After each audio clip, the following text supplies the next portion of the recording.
నటుడు శ్రీ వరికోటి శివప్రసాద్. సంజీవిని నాటికలో డాక్టర్ శ్రీధర్ పాత్రధారుడు శ్రీ ఏ వెంకట్రావు.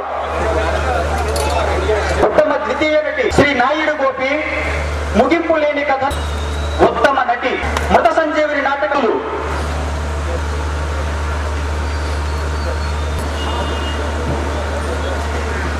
గట్టిగా చెప్పండి. కూడా హర్షబ్దంలో ప్రకటించవలసిన కోరుతున్నాం. ఇది ఏజిఎం అడ్మినిస్ట్రేషన్ శ్రీ సిహెచ్ చిత్రనాథ్ గారు ఇది జయసుధ గారి చేతుల మీదుగా అందుకుంటున్నారు.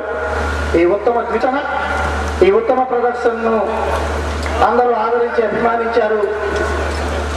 ఈ